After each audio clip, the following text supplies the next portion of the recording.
അപ്പോസ്തല പ്രവൃത്തികളുടെ പുസ്തകം 12-ാം അധ്യായം 1 മുതൽ 5 വരെയുള്ള വാക്യങ്ങളാണ് വായിക്കുന്നത്. ആക്ട്സ് ചാപ്റ്റർ 12 അതിൻ്റെ വേഴ്സസ് 1 to 5 ഇങ്ങനെ വായിക്കുന്നു. ആ കാലത്ത് ഹെരോദ രാജാവ് സഭയിൽ ചിലരെ പീഡിപ്പിക്കേണ്ടതിന് കൈനീട്ടി. യോഹന്നാൻ്റെ സഹോദരനായ യാക്കോബിനെ അവർ വാൾ കൊണ്ട് കൊന്നു. അത് യഹൂദന്മാർക്ക് പ്രസാദമായി എന്ന് കണ്ട് അവൻ പത്രോസിനെയും പിടിച്ചു. അപ്പോൾ പുളിപ്പില്ലാത്ത അപ്പത്തിൻ്റെ പെരുന്നാളായിരുന്നു.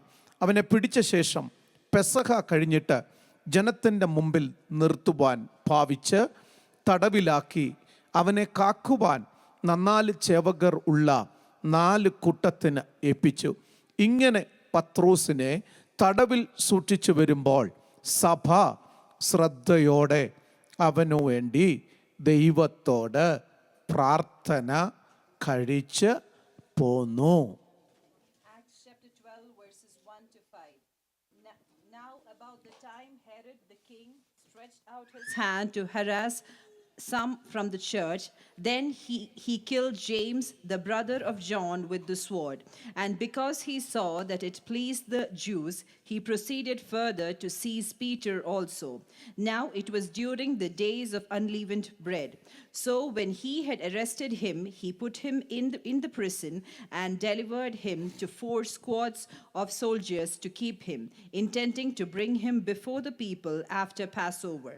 Peter was therefore kept in prison, but constant prayer was offered to people for him by the church. പിതാവേ, ഞങ്ങൾ അങ്ങയുടെ മുമ്പാകെ ഈ വചനത്തിൻ്റെ മുമ്പാകെ ഞങ്ങളെ സമർപ്പിക്കുന്നു. Lord Jesus, we humble ourselves before this word of God. ഞങ്ങളോട് അങ്ങ് സംസാരിക്കണമേ. Lord, speak to us. ദൈവസഭയെ പ്രാർത്ഥനയിൽ ഉറപ്പിക്കാൻ പോകുന്നതിനായി സ്തോത്രം. I thank the Lord for helping us to be constant in our prayer. യേശുവിൻ നാമത്തിൽ തന്നെ. In Jesus' name I ഇങ്ങനെ പത്രോസിനെ തടവിൽ സൂക്ഷിച്ചു വരുമ്പോൾ സഭ ശ്രദ്ധയോടെ അവന് വേണ്ടി ദൈവത്തോട് പ്രാർത്ഥന കഴിച്ചു പോന്നു. And when Peter was kept in prison in this manner, constant prayer was offered to God for the people by the church. കർത്താവായ യേശുക്രിസ്തുവിന്റെ സ്വർഗ്ഗാരോഹണത്തിന് ശേഷം പെന്തക്കോസ്ത് നാളിൽ അതിൻ്റെ തുടക്കത്തിൽ അപ്പോസ്തല പ്രവൃത്തികളുടെ തുടക്കത്തിൽ അതിന് നേതൃത്വം കൊടുത്ത യേശുക്രിസ്തുവിൻ്റെ ശിഷ്യന്മാരിൽ പ്രധാനിയായിരുന്ന പത്രോസിൻ്റെ ശുശ്രൂഷയുടെ ഏറ്റവും ഒടുവിലത്തെ ഒരു വിവരണമാണ് ഈ അധ്യായത്തിൽ കാണുവാനായി കഴിയുന്നത്. This is a description about Peter and the end times of his ministry. 12-ാം അധ്യായം വളരെ പ്രസിദ്ധമായ ഒരു ചാപ്റ്ററാണ്. And chapter 12 is a very famous chapter. കാരണം 13-ാം അധ്യായം മുതൽ പത്രോസിനെ നമുക്ക് കാണാൻ കഴിയുന്നില്ല. പോളിനെയാണ് തൻ്റെ സജീവമായ പ്രവർത്തനത്തിൽ താൻ പിന്നെയും കടന്നു വരുന്നതായി കാണുവാനായി കഴിയും. Because from the next chapter onwards we see Paul and how his ministry goes forward. Chapter 12 എന്ന് പറയുന്നത് ഇന്നത്തെ കാലഘട്ടത്തിൽ വളരെ റെലവൻ്റ് ആയിട്ടുള്ള ഒരു ചാപ്റ്റർ തന്നെയാണ്. And chapter 12 has great relevance in today's time.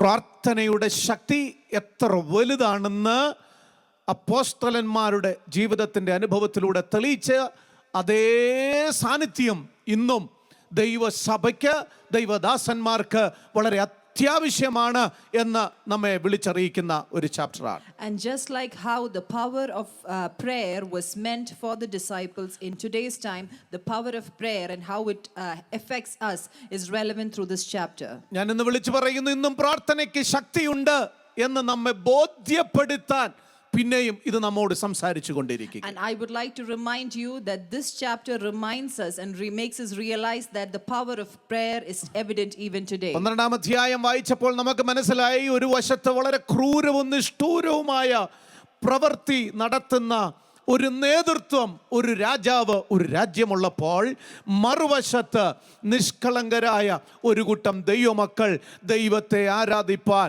അതിൻ്റെ ആരംഭ സമയമായി ബർത്ത് പോലെ ഇരിക്കുന്ന ഒരു സഭ ദൈവസന്നിധിയിൽ കരയുന്നു, പ്രാർത്ഥിക്കുകയാണ്. In chapter 12 we see that there is a leadership who is trying to be very harsh to the people, and at the same time we see a group of innocent people and who are ready to pray. ഉപദ്രവിക്കുന്ന എന്ന ബലവാനായ ഒരു രാജാവും രാജ്യവും സൈന്യവും ഒരു വശത്ത് നിൽക്കുമ്പോൾ മറുവശത്ത് ബലഹീനരായ ഒരു കൂട്ടം ദൈവമക്കൾ. And here we see that there is a strong leadership and they are trying to harass the people there. And on the other side, you see a weak group of people who are sincere in their prayer. രാഷ്ട്രീയ താല്പര്യത്തിന് വേണ്ടി പ്രാധാന്യം കൊടുത്ത് അതിനുവേണ്ടി നിയമം പറയാൻ കൽപ്പിപ്പാൻ അധികാരമുള്ള ഒരു രാജാവ് ഒരു വശത്ത് നിൽക്കുമ്പോൾ മറുവശത്ത് ദൈവമേ അങ്ങയുടെ താല്പര്യം മാത്രം നിവർത്തിക്കപ്പെടണേ എന്ന് പറഞ്ഞ് പ്രാർത്ഥിക്കുന്ന ഒരു സഭ. And in one side, you can see a king and his leadership who are trying to do good for their own political advantage. And on the other side, we see a weak and sincere group of people who are waiting to hear the will of the Lord. ഒരു സൈഡിൽ യഹൂദന്മാരെ പ്രസാദിപ്പിച്ചുകൊണ്ട് നിൽക്കുന്ന ഒരു രാജാവ്, മറു സൈഡിൽ ദൈവത്തെ പ്രസാദിപ്പിച്ചുകൊണ്ട് നിൽക്കുന്ന ഒരു കൂട്ടം ദൈവമക്കൾ. One side you can see a king who is trying to please the Jews, and on the other side you see a group of people who is trying to please their God. തന്റെ ജനത്തെ വിറപ്പിക്കുന്ന തക്ക തരത്തിൽ പത്രോസിന്റെ സഹോദരനായ യാക്കോബിനെ വാളുകൊണ്ട് വെട്ടിക്കൊന്ന് ആമേൻ ഒരു trial നടത്തിയിട്ട് അതിൽ സന്തോഷിക്കുന്ന ഒരു രാജാവ്, മറുവശം ആമേൻ യാക്കോബിന്റെ മരണത്തിൽ ദുഃഖിച്ചും പത്രോസിന്റെ തടവിൽ കരഞ്ഞും കൊണ്ടിരിക്കുന്ന ഒരു കൂട്ടം ദൈവമക്കൾ, പ്രാർത്ഥിക്കുന്ന ഒരു കൂട്ടം ദൈവമക്കൾ. And in one side we can see a king who kills James, the brother of John, and he's thinking that this is going to please the people. And on the other side there is a group of people who are mourning about the situation and praying to the Lord. യാക്കോബിനെ പിടിച്ചതേ കരം കൊണ്ട് പത്രോസിനെയും പിടിച്ച് തടവിലാക്കിയ അധികാരമുള്ള ആമേൻ ഒരു രാജാവ്, മറുഭാഗത്തിൽ ആമേൻ യാക്കോബിന് വേണ്ടി ഒരു തുള്ളി കണ്ണുനീര് പോലും ഒഴുക്കാൻ കഴിഞ്ഞില്ലല്ലോ, പത്രോസിനെ എങ്കിലും വിടുവിക്കണേ എന്ന് പറഞ്ഞ് പ്രാർത്ഥിക്കുന്ന ഒരു കൂട്ടം ദൈവമക്കൾ. And there is the hand of authority of a king that you see on one side, and he was able to slay James, and he is trying to torture the next person, that is Peter. And on the other side you can see a group of people who is trying to pray for Peter at least so that he will be saved. പെസഹ കഴിഞ്ഞ് ആമേൻ ഒരുവനെ കൊല്ലുവാൻ വേണ്ടി സന്തോഷത്തോടെ കാത്തിരിക്കുന്ന ഒരു രാത്രി കൂടെ കഴിഞ്ഞാൽ, ഈ പെരുന്നാൾ കൂടെ കഴിഞ്ഞാൽ അടുത്തവനെയും കൊല്ലാമെന്ന് സന്തോഷത്തോടെ കാത്തിരിക്കുന്ന ഒരു രാജാവും, ഒരു രാത്രി ഞങ്ങൾക്ക് തന്നെങ്കിൽ ആ രാത്രി കണ്ണുനീരോടെ ഞങ്ങൾ ഉറങ്ങത്തില്ല പ്രാർത്ഥിക്കുമെന്ന് പറയുന്ന ഒരു സഭയും. And here you see a leadership who is waiting for the day after Passover to intend to kill the next person. And on the other side you can see a group of people who prays that if you give us one more night we will pray so that nothing will happen to the man of God. പുളിപ്പില്ലാത്ത അപ്പത്തിന്റെ പെരുന്നാളിന്റെ ആഘോഷത്തിൽ നിൽക്കുന്ന ഒരു കൂട്ടവും ഈ ആഘോഷമെല്ലാം മറന്ന് ആമേൻ മുറിക്കകത്തടച്ചുപൂട്ടിയിരുന്ന് ഒരു വിടുതലിനായി കരഞ്ഞു നിലവിളിക്കുന്ന ഒരു കൂട്ടം ദൈവമക്കളും. And there is a group of people who are in the festivities of the days of the unleavened bread, and on the other side you can see a group of people who are mourning and praying to the Lord. അടുത്തൊരു അവസരം കിട്ടിയാൽ പത്രോസിന് ഭൂമിയുടെ മുഖത്ത് കാണത്തില്ല എന്ന അവസരത്തിന് വേണ്ടി കാത്തിരിക്കുന്ന രാജ്യവും, മറുഭാഗത്ത് ഒരവസരം കിട്ടിയിരുന്നെങ്കിൽ ഈ പത്രോസിനെ ഒന്ന് വിടുവിക്കണേ കർത്താവേ എന്ന് നിലവിളിക്കുന്ന പാവപ്പെട്ട ദൈവമക്കളും. In one side you can see a land who was praying that they will be able to kill this man of God in this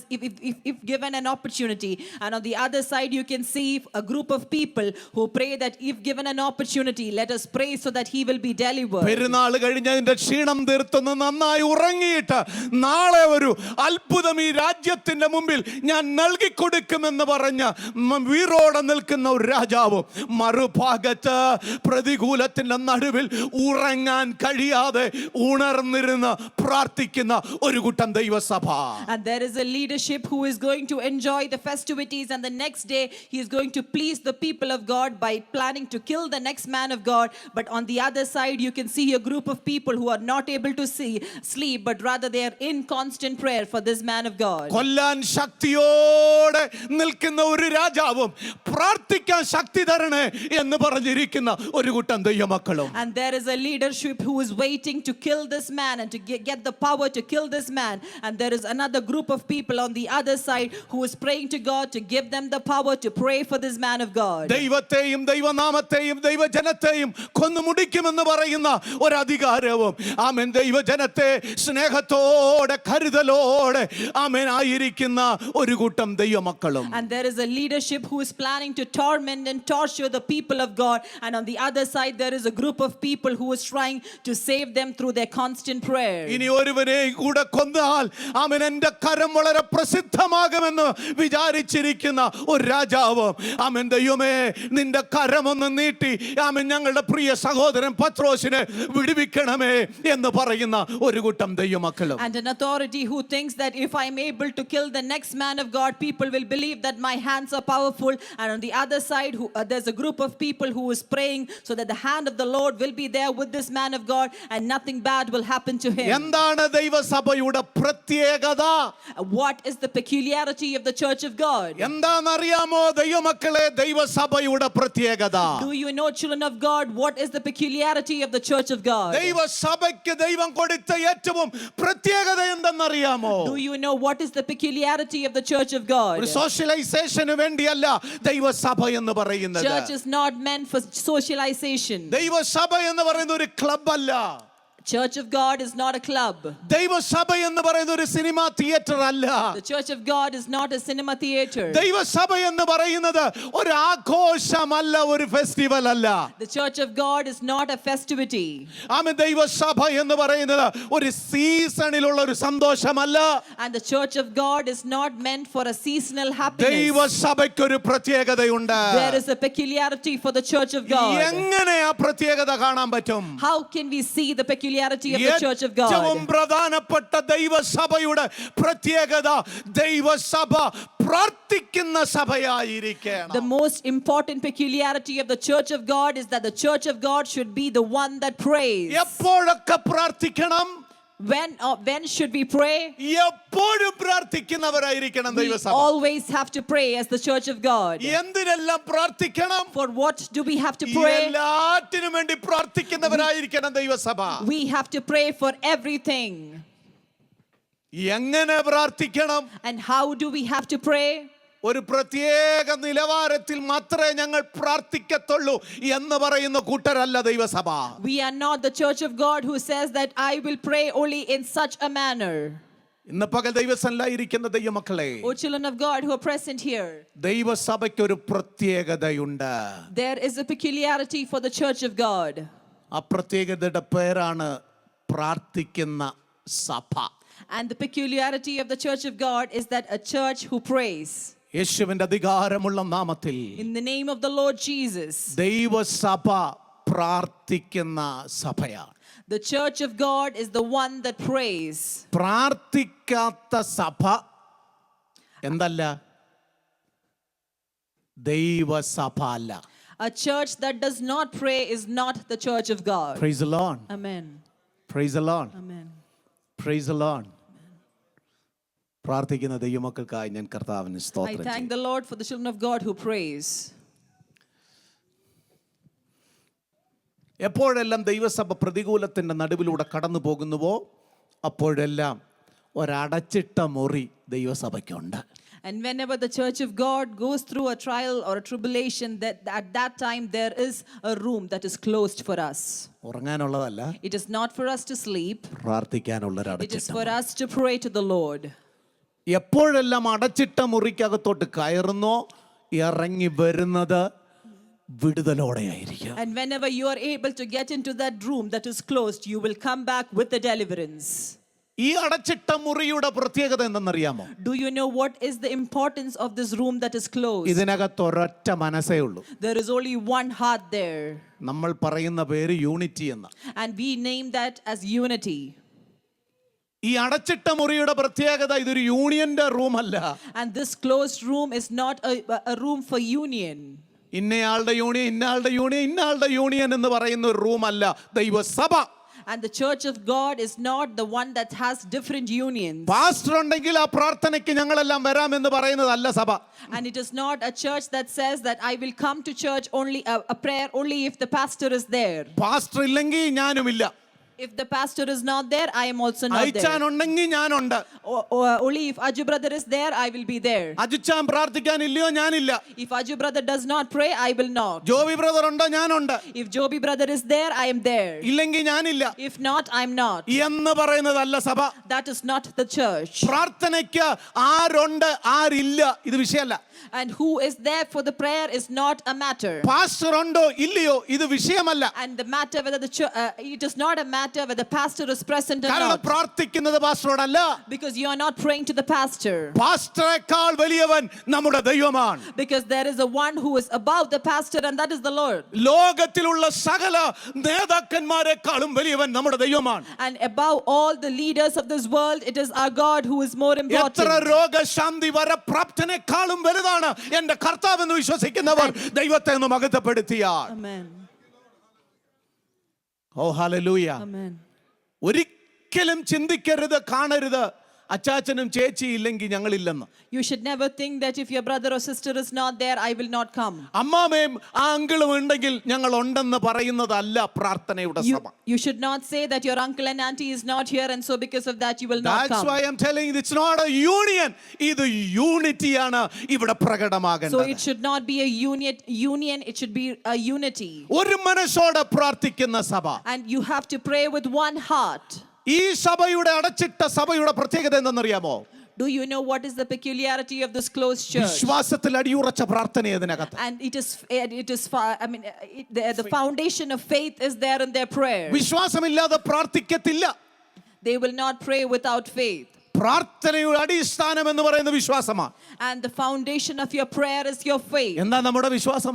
What is our faith? ഞാൻ പ്രാർത്ഥിക്കുമ്പോൾ കേൾക്കുന്ന ഒരു ദൈവമുണ്ടെന്നുള്ള ഒരു വിശ്വാസം. And that is the faith that when I pray there is a Lord who listens ഞാൻ to me. പ്രാർത്ഥിക്കുമ്പോൾ എനിക്ക് വേണ്ടി പ്രവർത്തിക്കാൻ കഴിവുള്ള ഒരു ദൈവമുണ്ടെന്നുള്ള ഒരു വിശ്വാസം. And it is a faith that when I pray there is a Lord who will work for me. ഞാൻ പ്രാർത്ഥിച്ചാൽ അത് എത്ര ശക്തിയുള്ള തടസ്സങ്ങളാണെങ്കിലും അതിനെ കീറി മുറിച്ച് യേശു കർത്താവിന്റെ അടുത്ത് ചെന്നതിന് മറുപടിയുമായി പരിശുദ്ധാത്മാവ് ഇറങ്ങി വരുമെന്നുള്ള വലിയ ദൃഢനിശ്ചയം അതാണ് എൻ്റെ വിശ്വാസം. And that is a constant faith that when I pray, even if my troubles are much beyond what I can control, the Lord will come and work for me.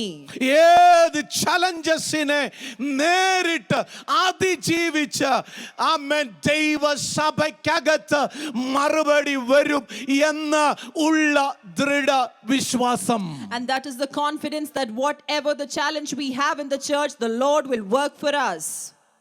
ഭൗതികമായി കൊള്ളട്ടെ, ശാരീരികമായി കൊള്ളട്ടെ, മാനസികമായി കൊള്ളട്ടെ, ആത്മികമായി കൊള്ളട്ടെ, നിയമപരമായി, ഭരണപരമായി, രാജ്യത്തിൻ്റെ നിയമം, ഏത് തടസ്സവും അല്ല.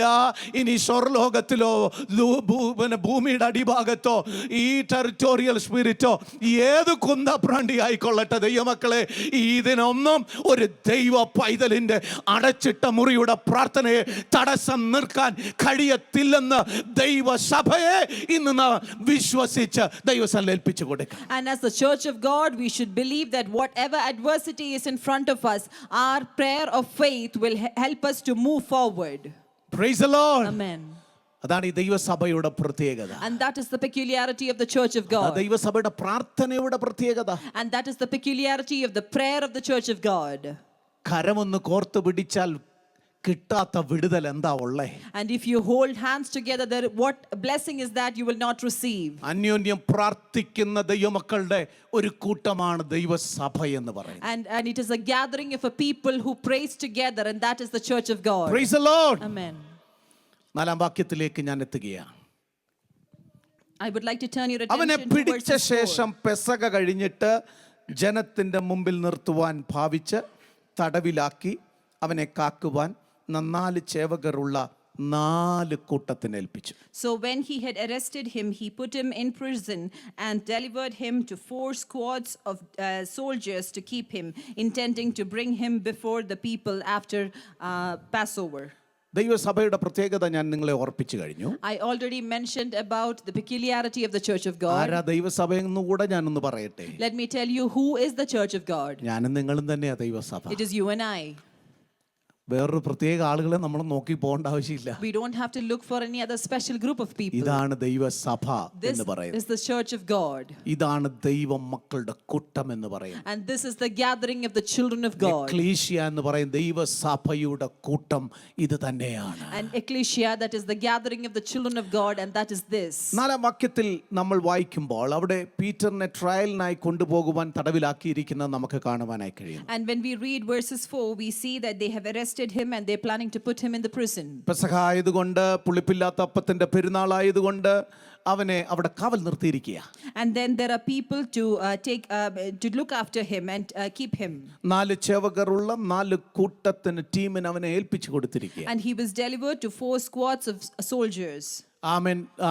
4 പേരുള്ള 4 കൂട്ടത്തിനാണ് അവനെ ഏൽപ്പിച്ചിരിക്കുന്നത്. And he is being delivered to 4 squads of soldiers. Praise the Lord. അങ്ങനെ ഒരു 4 കൂട്ടത്തെ ഏൽപ്പിക്കുമ്പോൾ 3 മണിക്കൂർ വീതം അവർ വന്ന് പത്രോസിന്റെ അടുത്ത് വന്ന് ടേണിങ്ങിനെ മാറിക്കൊണ്ടിരിക്കുക. And so when these 4 squads of people, they take care of him, they come after every 3 hours to take a look at him. അതിൽ 2 പേരുടെ ശരീരത്തിൽ നിന്നൊരു ചങ്ങല, ഒരു കെട്ട് പത്രോസിനെ കെട്ടിയിട്ടുണ്ട്. ഇതിങ്ങനെ 3 മണിക്കൂർ കൂടുമ്പോൾ ഓരോ ടീം വന്ന് മാറി കെട്ടി അവനെ അത്രമാത്രം വലിയൊരു കൊലപ്പുള്ളിയെ പോലെ അവനെ സൂക്ഷിക്കുകയാണ്. And so he is being chained by 2 people, and after every 3 hours there is another group of people to come and look after him. എന്തിനാ ഇത്രയും ശക്തമായ ഒരു കാവൽ അവന് കൊടുത്തതെന്ന് ഞാൻ വരുന്ന അടുത്ത നിമിഷം പറയാൻ ആഗ്രഹിക്കുന്നു. And I'm going to explain why this much of they had to guard him this much. 2 കാര്യം വളരെ പ്രസക്തമാണ്. There are 2 things that is important. ഈ രാജാവിന് ഒരു നിർബന്ധം ഉണ്ടായിരുന്നു. പെസഹായ്ക്കുള്ള അവരുടെ റൂള് തെറ്റിപ്പാൻ തനിക്ക് ആഗ്രഹമില്ല. And the first thing is that this ruler did not want to change the rule that they had before Passover. നിയമമൊന്നും തെറ്റിക്കരുത് എന്ന് ആഗ്രഹിക്കുന്ന ആളാണ്. So he did not want to go against the rules. അങ്ങനെ ചെയ്താൽ നാളെ ആളുകളെല്ലാം പുള്ളിക്കെതിരെ തിരിയും. So if he violates the rules, the people will come against him. അതുകൊണ്ട് ഒരു രാത്രി കൂടെ വെയിറ്റ് ചെയ്യുക. നാളെ ഈ സമയമാകുമ്പോൾ പത്രോസിനെ അവർ കൊന്നുകളയാൻ ആഗ്രഹിക്കുന്നു. And so he is planning to wait for this one more night so that the next day he can kill him. രണ്ടാമത്തെ കാര്യം എന്ന് പറയുന്നത്, The second thing is, പെസഹായുടെ ആചാരം താൻ അതുപോലെ തന്നെ കൊടുക്കുമ്പോൾ ദൈവം കൊടുത്ത നിയമങ്ങൾ താൻ വളരെ അനുസരിച്ച് വളരെ പ്രാധാന്യത്തോടെ ഫോക്കസ്ഡ് ആയിട്ടാണ് ഇത് നടത്തിയത് എന്ന് തനിക്കൊന്ന് പ്രൂവ് ചെയ്യുമ്പോൾ തന്നെ, and here we see that even he gives importance to the rules of Passover, and that he knows about the rules the Lord has given them. ഇവിടുത്തെ ഇമ്പോർട്ടൻസ് മുഴുവൻ പെസഹായിക്കാ പോകുന്നത്. All the importance is given to Passover. Attention മുഴുവൻ പെസഹായിക്കാണ്. And the attention is given to Passover. താൻ അതിന്റെ ഇടയ്ക്ക് ഒരു ക്രൂര കൊലപാതകം നടത്തിയാൽ ഒരു അറ്റൻഷനും തനിക്ക് കിട്ടത്തില്ല. And if he does a murder in between this, there is no attention that അതുകൊണ്ട് he താൻ will വെയിറ്റ് receive. ചെയ്യുകയാണ്. ഈ പെസഹ പെരുന്നാളൊക്കെ കഴിഞ്ഞ് ഇന്ന് രാത്രി ശാന്തമായി നാളെ രാവിലെ ഒരു കൊല നടത്തിയാൽ യഹൂദന്മാർ പിന്നെയും ആമേൻ തനിക്ക് അറ്റൻഷൻ കൊടുക്കും, തന്നെ അനുമോദിക്കും, തനിക്ക് ഏറ്റവും പേര് ലഭിക്കാനിടയായി തീരും. And now he thinks that if he waits for the next day after Passover, the Jews will be pleased if he is able to kill this man. ഒരു പൊളിറ്റിക്കൽ അറ്റൻഷന് വേണ്ടി താൻ വെയിറ്റ് ചെയ്യുകയാണ്. So he is waiting for a political attention. ഇന്ന് പകൽ ദൈവസന്നിധിയിലിരിക്കുന്ന ദൈവമക്കളെ, O children of God who are present here, എന്നെ സംബന്ധിച്ചിടത്തോളം പറഞ്ഞാൽ ഹെരോദാവ് അഗ്രിപ്പായ്ക്ക് പറ്റിയ ഏറ്റവും വലിയ മണ്ടത്തരം എന്ന് പറയുന്നത് ഒരു രാത്രി അവൻ വെയിറ്റ് ചെയ്തു പോയതാണ്. I would say that the greatest mistake that he made is that he was ready to wait for one more ചിലത് day. വെയിറ്റ് ആകുമ്പോൾ ലേറ്റ് ആകുമ്പോൾ അത് ദൈവത്തെ മഹത്വപ്പെടുത്തുവാൻ ഇന്ന് പകൽ ദൈവസഭയ്ക്കിടയായി തീരട്ടെ. And when some things you have to wait, and when it is late in your life, the church of God should be able to thank the Lord. ചിലത് late ആയാലേ ചില വിടുതലുകൾ നമുക്ക് കാണാൻ പറ്റത്തുള്ളൂ. And only if certain things go late, only then can you serve the Lord. ഏത് വിടുതലിന്റെ കാര്യം ഞാൻ പറഞ്ഞെന്നറിയാമോ? Do you know what deliverance am I talking Pathros about? പുറത്തു വന്ന വിടുതലിന്റെ കാര്യമല്ല. It is not about how Peter was redeemed from ദൈവസഭ the prison. പ്രാർത്ഥിച്ചു എന്നൊരു വിടുതലിന്റെ കാര്യമാണ്. And it is the deliverance that the church of God was able to pray for him. Late ആയാൽ അതിന്റെ അർത്ഥം ദൈവസഭയ്ക്ക് ഒരു ഉത്തരവാദിത്വമുണ്ട്, പ്രാർത്ഥിക്കണം. And if it is becoming late, it is the responsibility of the church that God gives us that we have to pray. ഇന്ന് പകൽ ദൈവസഭയിലായിരിക്കുന്ന ദൈവമക്കളെ, ചിലത് ലേറ്റ് ആകുന്നുണ്ടെങ്കിൽ നീ പ്രാർത്ഥനയിൽ ഉറ്റിരിപ്പാൻ ദൈവം നിന്നെ കുറിച്ച് ആഗ്രഹിക്കുന്നു എന്നുള്ളതിന്റെ ഏറ്റവും പ്രകടമായ ഒരു തെളിവാണത്. And as a church of God, if there is anything that we are still waiting for and it is late in our life, this is the proof that God is giving us that we have to pray for it. ഇവിടെ പത്രോസിനെ തടവിലാക്കിയിരിക്കുക. And now Peter is imprisoned. യഹൂദന്മാരെ പ്രസാദിപ്പിക്കാൻ താൻ ശ്രമിക്കുമ്പോൾ തന്നെ മറുഭാഗം ആമേൻ ഒരു 4 വീതം അടങ്ങുന്ന സോൾജേഴ്സിനെ 4 ടീമായി താൻ അവിടെ വെച്ചിരിക്കുകയാണ്. And so as he is trying to please the Jews, he has made 4 squads of soldiers to take care of him. എന്താ ഇതിന്റെ കാരണം? What is the reason for it? എന്താ ഇതിന്റെ കാരണം? What is the reason for it? ഒരേ ഒരു മറുപടി മാത്രമേ There is കണ്ടെത്താൻ only പറ്റുന്നുള്ളൂ. one answer that you can find. സഭയെ ലോകം ഭയപ്പെടുന്നോണ്ടാ. Because the world has fear towards the church. ദൈവസഭ എന്ന് പറയുന്നത് ഇന്ന് ലോകം ഏറ്റവും ഭയപ്പെടുന്ന ഒരു കാര്യമാണ്. And it is the church of the Lord that the world fears. ടെററിസ്റ്റിനെ അവർക്ക് ഇത്രയും ഭയമില്ല. They are not afraid of the terrorists in bomb this ഇടുന്നെന്ന് manner. പറഞ്ഞ് അവർക്ക് ഭയമില്ല. And even if they are not scared of bomb attacks. കാണിച്ചു കൂട്ടുന്ന ഓരോ കാര്യങ്ങൾ അത് അവർക്ക് തന്നെ അപകടമായി തീരുന്നു എന്ന് അവർക്കറിയാമെങ്കിലും അവർ അതിനെ ഭയപ്പെടുന്നില്ല. And when they know that the things that they do are going to be danger for them, even then they are not scared. പക്ഷേ ഒരുവനോട് സുവിശേഷം പറഞ്ഞാൽ അവർക്ക് ഭയമാ.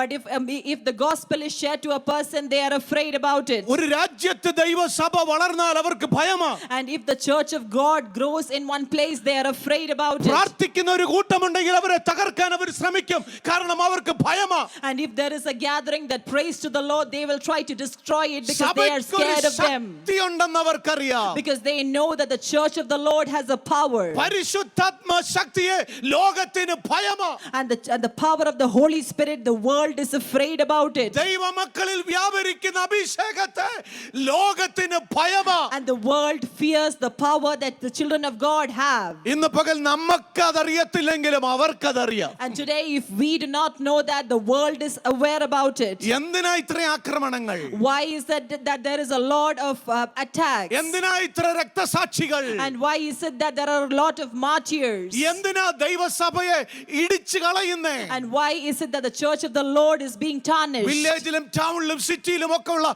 ദൈവസഭകൾ ഓരോന്നോരോന്നായി അവർ തള്ളിക്കളഞ്ഞ് തകർത്തുകൊണ്ടിരിക്കുന്നു. കാരണം And you see that they are trying to attack the churches in villages and in towns. Why do they do that? witchcraft ഉണ്ട്. അവർക്ക് അതിന്റെ പുറകെ പോകണ്ട, അതിനെ തകർക്കണ്ട. They do not want to destroy the witchcrafts that they see. അവിടെ അനേകർ മദ്യത്തിനും മയക്കുമരുന്നിനും ആമേൻ ആമേൻ വല്ലാത്ത ഈ ആമേൻ സകലതും വലിച്ചും കൊണ്ട് നടക്കുന്നു. അവരെ മാനസാന്തരപ്പെടുത്തുന്നതിൽ അവർക്ക് ഇഷ്ടമല്ല. And they don't want people who are into different addictions, and they don't want them to be saved. പക്ഷെ പ്രാർത്ഥിക്കുന്ന ദൈവമക്കൾ കൂടി വന്നാൽ അവർക്ക് ഭയമാ. And when they see a gathering of people who praise, they are afraid. തകർക്കാൻ എന്തും വേണേ അവർ ചെയ്യാൻ തയ്യാറാണ്. And they are ready to destroy them in any manner. പക്ഷേ അവർക്കറിയാത്ത ഒരു സത്യം ഞാൻ വിളിച്ചു പറയാം. But there is a truth that they do not know that I would like to proclaim. ഒരു രക്തസാക്ഷിയുടെ രക്തം ആ മണ്ണിൽ വീണാൽ 1000 ജീവിതങ്ങളെ ആത്മാക്കളെ അവിടെ നിന്ന് ഉടലെടുക്കുമെന്ന് ഉള്ള ചരിത്രം അവർ മറന്നുപോയി. And they have forgotten the history that the blood of one martyr can bring up many souls for Christ. ഒരു സഭയെ തകർത്താൽ അത് ചിതറിപ്പോയി 1000 സഭകൾ ഉടലെടുക്കുമെന്നുള്ള ചരിത്രം അവർ മറന്നുപോയി. And they forget that if they are able to scatter one church, there will be thousands churches that will form for Christ. ഒരു സഭയുടെ തകർച്ച 100 സഭ ഉടലെടുക്കാനിടയായതാണ് ഈ അപ്പോസ്തല പ്രവർത്തികളുടെ ചരിത്രം. And we see that the history of Acts states that the destruction of one church will form many other churches. ചിതറിപ്പോയവരെല്ലാം പോയിടത്ത് ദൈവത്തിന്റെ വചനം പ്രസംഗിച്ചു.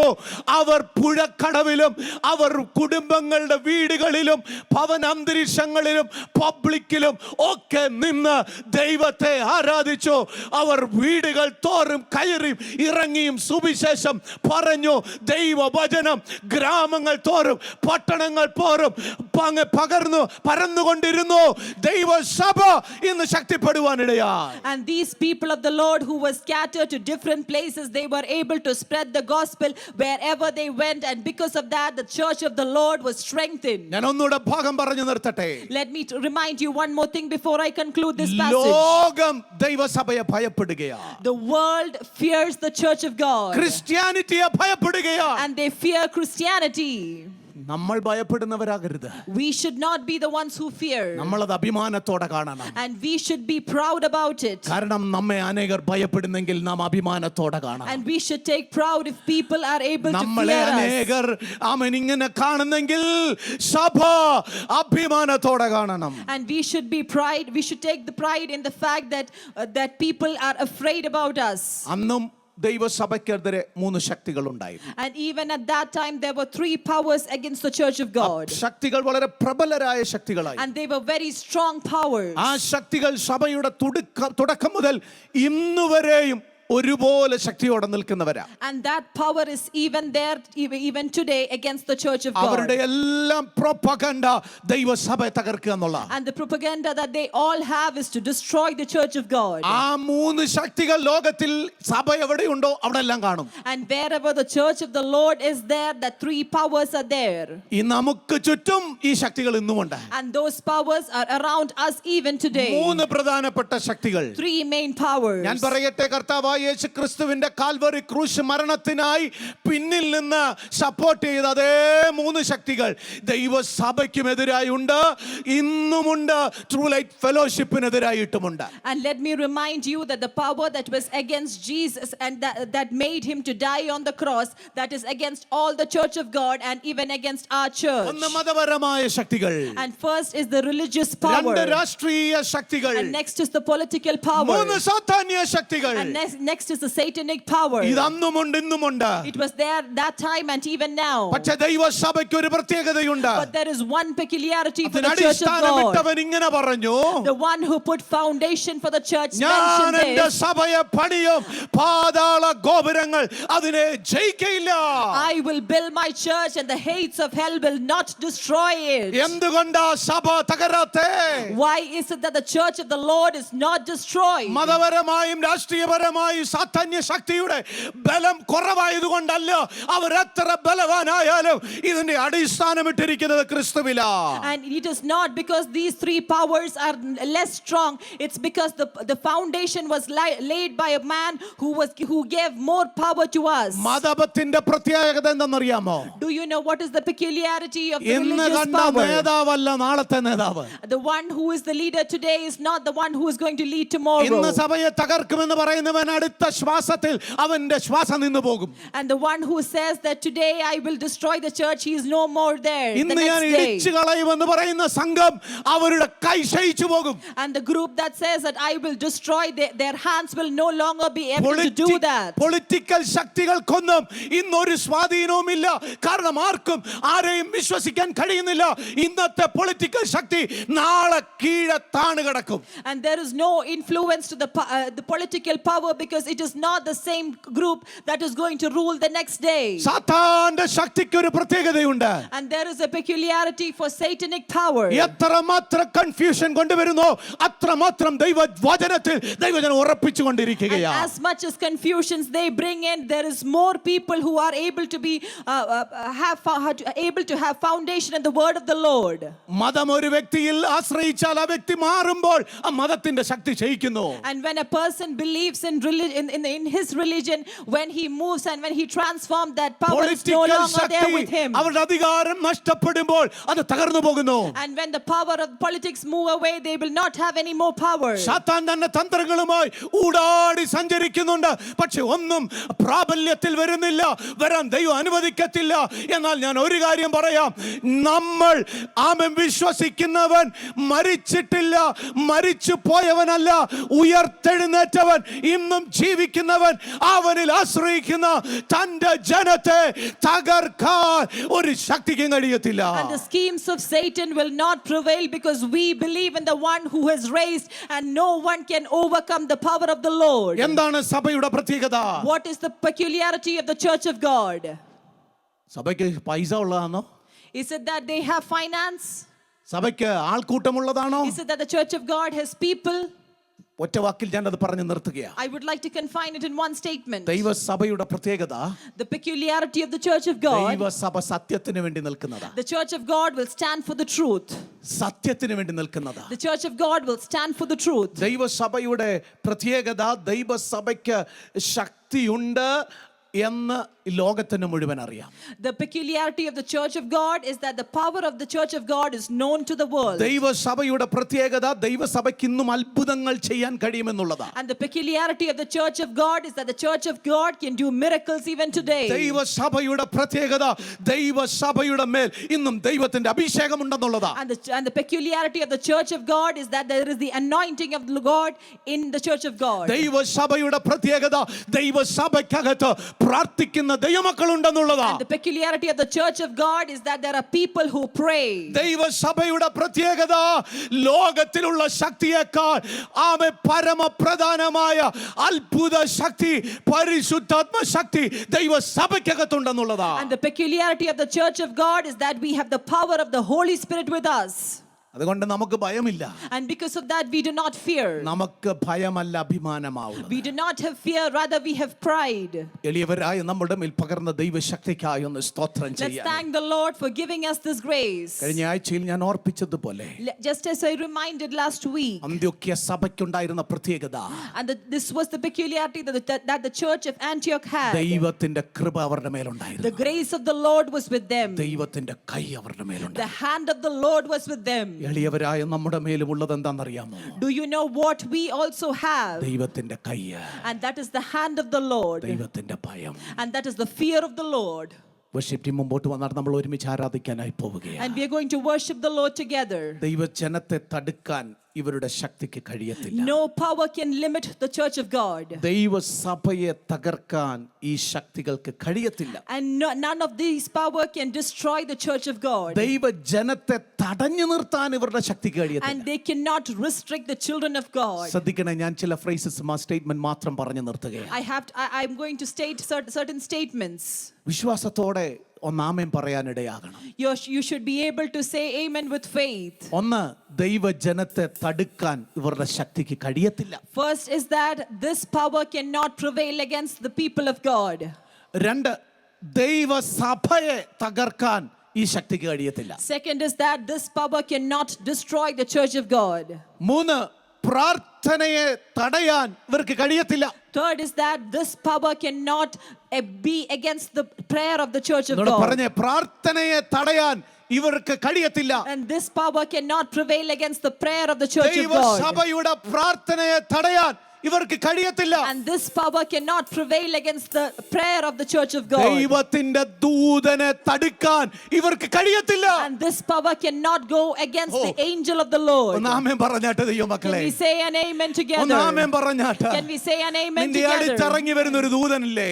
There is an angel who comes നിന്റെ next to you. കണ്ണുനീരിന്റെ നടുവിൽ ഇറങ്ങി വരുന്ന ദൂതനില്ലേ? There is an angel who comes in the നിന്റെ midst of your പ്രാർത്ഥനയുടെ നടുവിൽ tears. ഇറങ്ങി വരുന്ന ദൂതനില്ലേ? There is an angel who comes in the നിന്നെ midst of your ഞരക്കം prayer. കേൾക്കാൻ ഇറങ്ങി വരുന്ന ദൂതനില്ലേ? There is an angel who comes in the midst of your mourning. ദൈവം അയക്കുന്ന ദൂതനെ തടയാൻ ആർക്ക് കഴിയും? And no one can prevail against the angel of the ഒരു Lord that is sent ശക്തിക്കും by him. കഴിയുകയില്ല. No power can do that. ദൈവ കരത്തെ തടുക്കാൻ ആർക്ക് കഴിയും? Who can prevail against the hand of the Lord? ഈ ബലത്തിന് പറ്റത്തില്ല. This strength cannot do it. അത്രമാത്രം വലിപ്പമേറിയതാ ദൈവത്തിന്റെ കരം. It is that powerful the hand of the Lord ഒരു is. ചോദ്യം കൂടെ ചോദിക്കട്ടെ. Let me ask you one more question. പ്രാർത്ഥനയുടെ മറുപടിയെ തടുക്കാൻ ഇവർക്ക് കഴിയുമോ? Can it prevail against the answer that we receive for our prayer? പ്രാർത്ഥനയുടെ മറുപടിയെ തടുക്കാൻ ആർക്കെങ്കിലും കഴിയുമോ? Can anyone prevail against സഹോദര, the power of the സഹോദരി, answer of the prayer? സഹോദര സഹോദരി, നിന്റെ പ്രാർത്ഥനയെ തടയാൻ ഏത് ശക്തിക്ക് കഴിയും? Oh brother and sister, who can prevail against your prayer? Brother sister, ഇതിന്റെ പ്രാർത്ഥനയുടെ മറുപടിയെ തടയാൻ ആർക്ക് കഴിയും? Oh brother and sister, who can be against the answer of your ഈ prayer? കൂട്ടത്തിന് കഴിയത്തില്ല.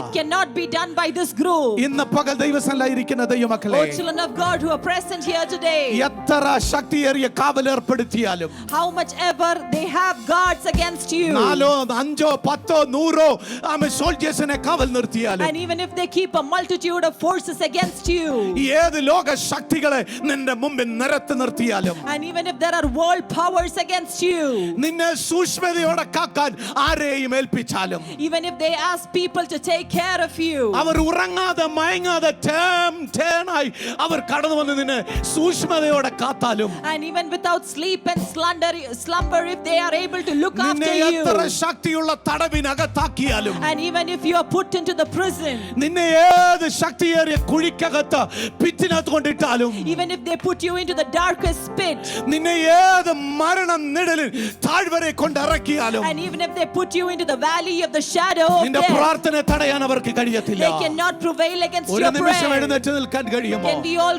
rise? നിന്റെ പ്രാർത്ഥനയുടെ മറുപടിയെയും കഴിയുവാൻ അവർക്ക് It കഴിയത്തില്ല. cannot be against the answer of your prayers too. പ്രാർത്ഥിക്കുമ്പോൾ കേൾക്കുന്ന ഒരു ദൈവമുണ്ട്. There is a God who listens to your prayer. പ്രാർത്ഥന കേട്ടാൽ മറുപടി തരുന്ന ഒരു ദൈവമുണ്ട്. There is a God who will answer your prayer. ഇത് രണ്ടും ദൈവത്തിന്റെ പക്ഷമാണ്. And these two are in the side of the ഇതിനെ Lord. തകർക്കാൻ ആർക്ക് കഴിയത്തില്ലെങ്കിൽ, Now if no one can prevail against പകൽ it, നമുക്ക് ഒരുമിച്ച് ചേർന്ന് പാടി ദൈവത്തെ ഒന്ന് ആരാധിക്കാം. in that case let's worship the Lord together. സഭ പ്രാർത്ഥിക്കുന്ന സഭയാ. Church is the one who ഈ prays. ആരാധനയ്ക്കകത്തൊന്ന് പ്രാർത്ഥിച്ചേ. In our worship let us pray. ഇന്ന് നിന്റെ വിടുതലിന്റെ ദിനമാ It is സഹോദര. the day of your deliverance, brother. Sister, നിന്റെ വിടുതലിന്റെ ദിനമാ. Oh sister, it is a day of deliverance for you. ഞരക്കുന്ന പലതിനെയും ഇന്ന് കർത്താവ് മാറ്റാൻ പോവുകയാണ്. And the Lord is going to change the situation where you are mourning. നിന്നെ തടവിലാക്കുന്ന പലതിനെയും സ്വർഗം അഴിച്ചു വിടാൻ പോവുകയാണ്. And the Lord is going to remove the things that has imprisoned you. നിന്നെ കൊണ്ടുവന്ന് ഒതുക്കി കൂട്ടി വെച്ചിരിക്കുന്ന ചില അന്ധകാര പോരുകൾ, നിന്റെ ഭവനത്തിന് സ്വസ്ഥത തരത്തിലെന്ന് പറയുന്ന അന്ധകാര പോരുകളെ, പാരമ്പര്യത്തിന്റെ കെട്ടുകളെ, ആമേ ഭയപ്പെടുത്തുന്ന ചില അന്തരീക്ഷങ്ങളെ സ്വർഗം ഇന്ന് അഴിക്കാൻ പോവുകയാണ്. And the forces of darkness that is against you and your family, the Lord is going to remove that today. നിന്റെ തല മുതൽ പാദം വരെ പെരുപ്പിക്കുന്ന ഭയം നിന്നെ അലട്ടുന്നെങ്കിൽ ഇന്ന് പകൽ സ്വർഗം അത് മാറ്റാൻ പോവുകയാണ്. And if there is any power that is against your body, the Lord is going to redeem you today. ശക്തിയോടെ ആരാധിക്കാൻ ഏൽപ്പിച്ചു കൊടുത്താൽ, You have to be ready to worship the Lord in power. പ്രാർത്ഥിക്കാൻ ഏൽപ്പിച്ചു കൊടുത്താൽ, Let us pray to the Lord. ആരും നിന്റെ കയ്യിൽ തലയിൽ കൈവക്കണ്ട. No one should have to put their hand on your head. ഒരു ദൂതൻ ഇറങ്ങാൻ പോവുകയാണ്. And there is an angel that is going to ആർക്കും ascend. തടുക്കാൻ കഴിയാത്ത വിടുതലുമായി, And it is going to come with the deliverance that no man can prevail against. ആർക്കും മുടക്കാൻ കഴിയാത്ത മറുപടിയുമായി And it is going to bring an answer that no man can remove. ദൂതൻ ഇറങ്ങാൻ പോവുകയാണ്. The angel of the Lord is going to പരിശുദ്ധാത്മ ascend. ശക്തി ഇവിടെയുണ്ട്. The power of the Holy Spirit is there. യേശുവിന്റെ അധികാരമുള്ള In the നാമത്തിൽ, name of the Lord Jesus. യേശുവിന്റെ അധികാരമുള്ള നാമത്തിൽ In the name of the Lord ഈ Jesus. ആലയത്തിൽ വിടുതൽ വ്യാപരിക്കുന്നുണ്ട്. And in this church, the Yes. deliverance is there. പ്രാർത്ഥിക്കൂ, You have to pray. പ്രാർത്ഥിക്കൂ, You have to pray. പ്രാർത്ഥിക്കൂ. Let's pray. നിന്റെ മുമ്പിൽ വിടുതലാ. There is deliverance in the front of അത്ഭുതങ്ങളുടെ you. ദൈവം ഇപ്പോഴും ഇവിടെയുണ്ട്. And the Lord of miracles is there അവൻ നിന്നെ today. വിടുവിപ്പാൻ ഇവിടെയുണ്ട്. And He is going to deliver you today. വിശ്വസിച്ച ദൈവത്തിന്റെ മഹത്വം കാണാം, പ്രാർത്ഥിക്കുമ്പോൾ ദൈവത്തിന്റെ പ്രവൃത്തി കാണാം, ആരാധിച്ച ദൈവത്തിന്റെ വിടുതൽ കാണാം, ആശ്രയിച്ച ദൈവത്തിന്റെ കരുതൽ കാണാം. ആമേൻ. വിശ്വസിച്ച ദൈവത്തിന്റെ മഹത്വം കാണാം, പ്രാർത്ഥിക്കുമ്പോൾ ദൈവത്തിന്റെ പ്രവൃത്തി കാണാം, ആമേൻ. ആരാധിച്ച ദൈവത്തിന്റെ വിടുതൽ കാണാം, ആശ്രയിച്ച ദൈവത്തിന്റെ കരുതൽ കാണാം, ആമേൻ. വിശ്വസിച്ച ദൈവത്തിന്റെ മഹത്വം കാണാം, പ്രാർത്ഥിക്കുമ്പോൾ ദൈവത്തിന്റെ പ്രവൃത്തി കാണാം. ഓ, ആരാധിച്ച ദൈവത്തിന്റെ വിടുതൽ കാണാം, ശക്തിയോടെ. ആശ്രയിച്ച ഓ, ദൈവത്തിന്റെ ഹല്ലേലൂയ. കരുതൽ കാണാം. ആമേൻ. ദൈവത്താൽ അസാധ്യമായതൊന്നുമില്ലല്ലോ, യഹോവയ്ക്കു കഴിയാത്ത കാര്യമില്ലല്ലോ. ഓ, യേശുവിന്റെ നാമത്താൽ സൗഖ്യമുണ്ടല്ലോ, യേശുവിന്റെ രക്തത്താൽ ജയമുണ്ടല്ലോ. ആമേൻ. വിശ്വസിച്ച ദൈവത്തിന്റെ മഹത്വം കാണാം, പ്രാർത്ഥിക്കുമ്പോൾ ദൈവത്തിന്റെ പ്രവൃത്തി കാണാം. ഓ, ആരാധിച്ച ദൈവത്തിന്റെ വിടുതൽ കാണാം, ആമേൻ. ആശ്രയിച്ച ദൈവത്തിന്റെ കരുതൽ കാണാം, ആമേൻ. വിശ്വസിച്ച ദൈവത്തിന്റെ മഹത്വം കാണാം, ആമേൻ. പ്രാർത്ഥിക്കുമ്പോൾ ദൈവത്തിന്റെ പ്രവൃത്തി കാണാം. ഓ, ആരാധിച്ച ദൈവത്തിന്റെ വിടുതൽ കാണാം, ആമേൻ. ആശ്രയിച്ച ദൈവത്തിന്റെ കരുതൽ കാണാം. യാക്കോബും ദൈവത്തെ ആരാധിച്ചപ്പോൾ യഹോവയ്ക്കു തക്ക മഹത്വം കൊടുത്തപ്പോൾ, ആമേൻ. യാക്കോബും ദൈവത്തെ ആരാധിച്ചപ്പോൾ യഹോവയ്ക്കു തക്ക മഹത്വം കൊടുത്തപ്പോൾ, യാക്കോബ് എന്ന കടവിൽ അനുഗ്രഹമായി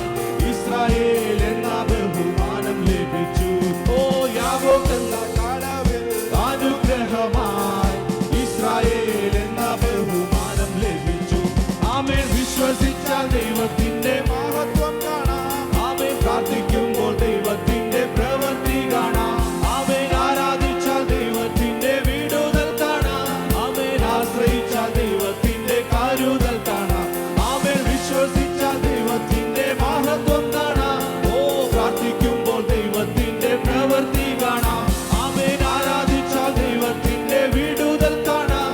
ആമേൻ. ആശ്രയിച്ചാൽ ദൈവത്തിന്റെ കരുതൽ കാണാം. ആമേൻ. വിശ്വസിച്ചാൽ ദൈവത്തിന്റെ മഹത്വം കാണാം. ആമേൻ. പ്രാർത്ഥിക്കുമ്പോൾ ദൈവത്തിന്റെ പ്രവൃത്തി കാണാം. ഓ, ആരാധിച്ചാൽ ദൈവത്തിന്റെ വിടുതൽ കാണാം. ആമേൻ. ആശ്രയിച്ചാൽ ദൈവത്തിന്റെ കരുതൽ കാണാം. കുഞ്ഞാടിന്റെ വിലയേറിയ നീളത്തിൽ, കുഞ്ഞാടിന്റെ വിലയേറിയ നീളത്തിൽ മറഞ്ഞു ഞാൻ രക്ഷിക്കപ്പെട്ട ക്ഷണത്തിൽ, മറഞ്ഞു ഞാൻ രക്ഷിക്കപ്പെട്ട ക്ഷണത്തിൽ. ഫറവോന് ഞാനിനി അടിമയല്ല, ഫറവോന് ഞാനിനി അടിമയല്ല. പരമസിയോനിൽ ഞാൻ അന്യനല്ല, പരമസിയോനിൽ ഞാൻ അന്യനല്ല. ഓ, മാറായെ മധുരമാക്കി തീർക്കും അവൻ, മാറായെ മധുരമാക്കി തീർക്കും അവൻ. പാറയെ പിളർന്നു ദാഹം പോക്കും അവൻ, പാറയെ പിളർന്നു ദാഹം പോക്കും അവൻ. മരുവിലൻ ദൈവം എനിക്കധിപതിയേ, മരുവിലൻ ദൈവം എനിക്കധിപതിയേ. തരും അവൻ പുതുമന്ന അതുമതിയേ, തരും അവൻ പുതുമന്ന അതുമതി. ഓ, എന്റെ ബലവും എന്റെ സങ്കേതവും, ഓ, എന്റെ ബലവും എന്റെ സങ്കേതവും. എന്റെ രക്ഷയും യേശു അത്രേ, ഹല്ലേലൂയ. എന്റെ രക്ഷയും യേശു അത്രേ, ഹല്ലേലൂയ. എന്റെ ബലവും എന്റെ സങ്കേതവും, ഓ, എന്റെ ബലവും എന്റെ സങ്കേതവും. എന്റെ രക്ഷയും യേശു അത്രേ, ഹല്ലേലൂയ. എന്റെ രക്ഷയും യേശു അത്രേ, ഹല്ലേലൂയ. ഫറവോന് ഞാനിനി അടിമയല്ല, ഫറവോന് ഞാനിനി അടിമയല്ല.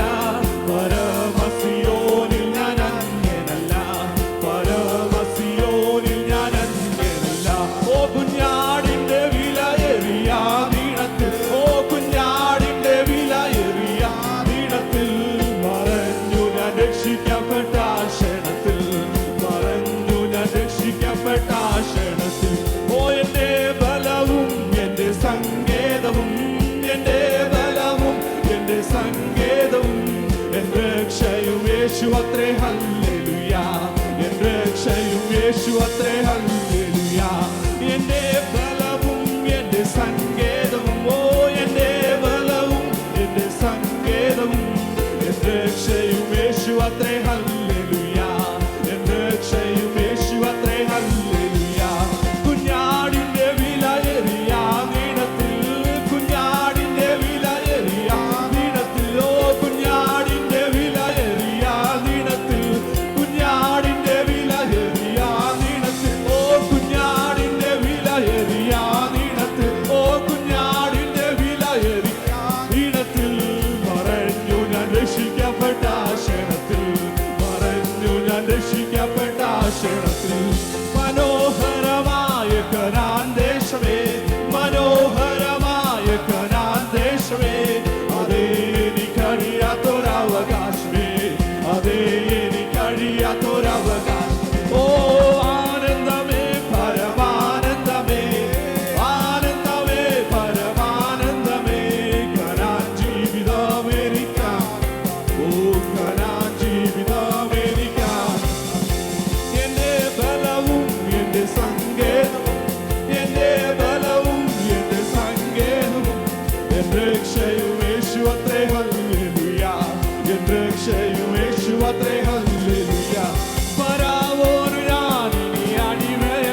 യേശുവിന്റെ അധികാരമുള്ള നാമത്തിൽ, യേശുവിന്റെ അധികാരമുള്ള നാമം.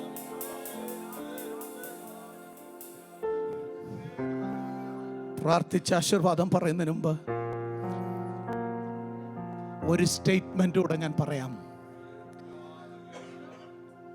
പ്രാർത്ഥിക്കുന്ന ദൈവ പൈതലേ,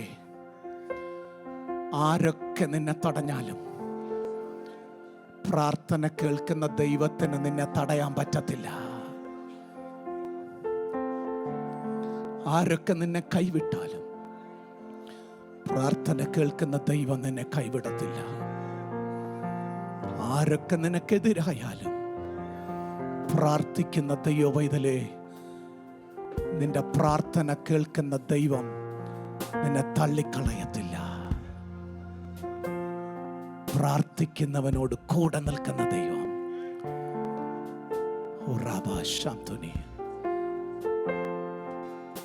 മണിക്കൂറുകൾ നീണ്ട ഒരു പ്രാർത്ഥനയ്ക്കായിട്ടല്ല, ഒരു നിമിഷമേ പ്രാർത്ഥിച്ചുള്ളെങ്കിലും, 10 മിനിറ്റ് പ്രാർത്ഥിച്ചുള്ളെങ്കിലും, അധിക സമയം ലഭിച്ചില്ലെങ്കിൽ പോലും പ്രാർത്ഥന കേൾക്കാൻ എൻ്റെ ദൈവം ഒരുക്കമാണ്. പ്രാർത്ഥിക്കൂ, നിന്നെ തടുക്കുവാൻ ഒരു ശക്തിക്കും കഴിയത്തില്ല. പ്രാർത്ഥിക്കൂ, ദൈവം പോലും നിനക്ക് വേണ്ടി പ്രവർത്തിക്കും. ജീസസ്. പ്രാർത്ഥിക്കാം. സ്വർഗസ്ഥനായ ഞങ്ങളുടെ നല്ല ദൈവമേ, നല്ല സമയത്തിനായി ഞങ്ങൾ അങ്ങേ വാഴ്ത്തുന്ന സ്തുതിക്കുന്ന കർത്താവേ, ഇന്ന് വിശുദ്ധ പകൽക്കാലം അങ്ങയുടെ സന്നിധിയിൽ വന്ന നിമിഷം മുതൽ ഇതുവരെയും ദൈവത്തിന്റെ സാന്നിധ്യം ഞങ്ങളെ സ്പർശിച്ചു കൊണ്ടിരുന്നതിനായി നന്ദി. Hallelujah, hallelujah. ആമേൻ. ഞങ്ങളുടെ കുഞ്ഞുങ്ങളെ അനുഗ്രഹിച്ചു, ഞങ്ങളുടെ സാക്ഷ്യങ്ങളെ അനുഗ്രഹിച്ചു. ഒരു സാക്ഷ്യം മറ്റൊരു സാക്ഷി ഉളവാക്കുന്ന രീതിയിൽ വളരെ അനുഗ്രഹിക്കപ്പെട്ട ദൈവത്തിന്റെ കരുതലിനെ കാണുവാൻ ഞങ്ങൾക്ക് ഇന്നിടയാക്കിയതിനായി നന്ദി കർത്താവേ. ആമേൻ. ഞങ്ങൾ വന്ന നിമിഷം മുതൽ ഹല്ലേലൂയ കർത്താവിന്റെ പരിശുദ്ധാത്മാവ് ഞങ്ങളോട് ഇടപെട്ടുകൊണ്ടിരുന്നതിനായി നന്ദി കർത്താവേ. വീണ്ടും ദൈവവചനത്തിൽ ഞങ്ങളെ കേൾപ്പിച്ചല്ലോ കർത്താവേ. പ്രാർത്ഥിക്കുന്നവന് ജയമുണ്ട്, പ്രാർത്ഥിക്കുന്ന ദൈവസഭയ്ക്ക് ജയമുണ്ട്. ഹല്ലേലൂയ. ഈ ദിവസങ്ങളിൽ സഭ ഉത്തിരുന്ന് പ്രാർത്ഥിക്കുവാൻ, വളരെ യൂണിറ്റിയോടെ പ്രാർത്ഥിക്കുവാൻ, ഹല്ലേലൂയ, ആമേൻ, ജനത്തെ ആഹ്വാനം ചെയ്ത ആ നല്ല മെസ്സേജിനായി നന്ദി കർത്താവേ. ആമേൻ. ആ നിമിഷം മുതൽ കർത്താവേ, ആമേൻ, ഞങ്ങളെ ഓരോരുത്തരെയും കർത്താവേ അവിടുത്തെ കരങ്ങളിൽ സമർപ്പിക്കുന്നു. ദൈവസഭയായി ഈ വരും ദിവസങ്ങളിൽ അധികം പ്രാർത്ഥിപ്പാൻ, അധികം ജാഗരിപ്പാൻ, അധികം നന്മകൾ നേടുവാൻ, ശത്രുവിനോട് പൊരുതി നിൽക്കുവാൻ, ഹല്ലേലൂയ, പ്രാർത്ഥനയിലുള്ള ജയം നേടുവാൻ ഈ ദിവസങ്ങളിൽ ഞങ്ങളെ സഹായിക്കണമേ. ഞങ്ങൾ പാടി വിശ്വസിച്ചാൽ ഞങ്ങൾ ദൈവത്തിന്റെ മഹത്വം കാണുമെന്ന്, ഞങ്ങൾ പാടി പ്രാർത്ഥിക്കുമ്പോൾ ദൈവത്തിന്റെ പ്രവൃത്തി കാണുമെന്ന്, ഞങ്ങൾ പാടി ആരാധിക്കുമ്പോൾ ദൈവത്തിന്റെ വിടുതൽ കാണുമെന്ന്, ഞങ്ങൾ വീണ്ടും പാടി ആശ്രയിക്കുമ്പോൾ ദൈവത്തിന്റെ കരുതൽ കാണുമെന്ന്. അങ്ങനെയെങ്കിൽ ഈ ദിവസങ്ങളിൽ കർത്താവേ ഞങ്ങളുടെ ഓരോരുത്തരുടെയും ജീവിതത്തിൽ അത് കാണുവാൻ, ദൈവത്തിന്റെ കരുതലിനെ കാണുവാൻ, ദൈവത്തിന്റെ കരത്തെ കാണുവാൻ, ദൈവത്തിന്റെ വിടുതലിനെ കാണുവാൻ, കർത്താവ് തരുന്ന സൗഖ്യത്തെ അനുഭവിക്കുവാൻ, ആമേൻ, ഈ ദിവസങ്ങളിൽ ഞങ്ങളെ ഒരുക്കണമേ. Hallelujah, hallelujah, hallelujah. കർത്താവേ, ഞങ്ങളെ കുടുംബങ്ങളായി അവിടുത്തെ കരങ്ങൾ വീണ്ടും താഴ്ത്തി ഏൽപ്പിക്കുന്നു. ഹല്ലേലൂയ. ലോകമെമ്പാടും കർത്താവെ അവിടുത്തെ ജനനത്തെ ആഘോഷിക്കുമ്പോൾ ഞങ്ങൾക്ക് വലിയൊരു പ്രത്യാശയുണ്ട്.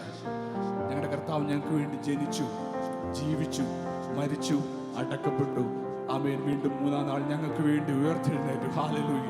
അതുകൊണ്ട് ഞങ്ങൾ പാടാറുണ്ട്, താൻ വാഴുകയാൽ ഞങ്ങൾക്ക് ഒരാഗ്രഹവുമില്ല. ഹല്ലേലൂയ. കർത്താവെ, ആദ്യ കർത്താവിന്റെ കരത്തിൽ ഞങ്ങൾ മുറുകെ പിടിക്കുന്നു. ഈ ഒരാഴ്ച ജീവിക്കാൻ ആവശ്യമായ ദൈവങ്ങൾ ഞങ്ങൾക്ക് തരണം. ഞങ്ങളുടെ കുഞ്ഞുങ്ങളെ സൂക്ഷിക്കണം. ഞങ്ങളുടെ പൂക്കുരുകൾ ഞങ്ങളോട് കൂടിയിരിക്കണം. ആമേൻ. അനേക പ്രാർത്ഥനാ വിഷയങ്ങൾ ഞങ്ങൾ സഭയിൽ കേട്ടല്ലോ. ആ വിഷയത്തിന്മേൽ കർത്താവിന്റെ കരം ഈ ദിവസങ്ങൾ കാണുവാനിടയാകുന്നതിനായി നന്ദി. Hallelujah, hallelujah, hallelujah, hallelujah. കർത്താവേ, ഞങ്ങളുടെ ദേവദാസനെ അവിടുത്തെ കരങ്ങളിൽ ഏൽപ്പിക്കുന്നു. ഒരു പുതുവർഷത്തിലേക്ക് കടക്കുവാൻ ആമേൻ ഈ ആഴ്ചയിൽ കടക്കുമ്പോൾ ഹല്ലേലൂയ ഉയരത്തിലെ വലിയ അഭിഷേകം ഹല്ലേലൂയ. ദൈവകൃപ ധാരാളമായി വ്യാപരിക്കണം. ഹല്ലേലൂയ. ജനത്തെ നയിക്കുവാൻ ആവശ്യമായ ദൈവിക ആലോചന അധികമായി കൊടുക്കണം, അധികമായി ഉപയോഗിക്കണം. കർത്താവേ, അഭിഷേകത്താൽ നിറയ്ക്കണം. ഞങ്ങളെല്ലാവരും വീണ്ടും താഴ്ത്തത്തിൽ ഞങ്ങളെ അനുഗ്രഹിക്കണം. പ്രാർത്ഥന കേട്ടതിനായി നിന്ന് യേശു കർത്താവിന്റെ ഇമ്പമേറിയ നാമത്തിൽ. ആമേൻ.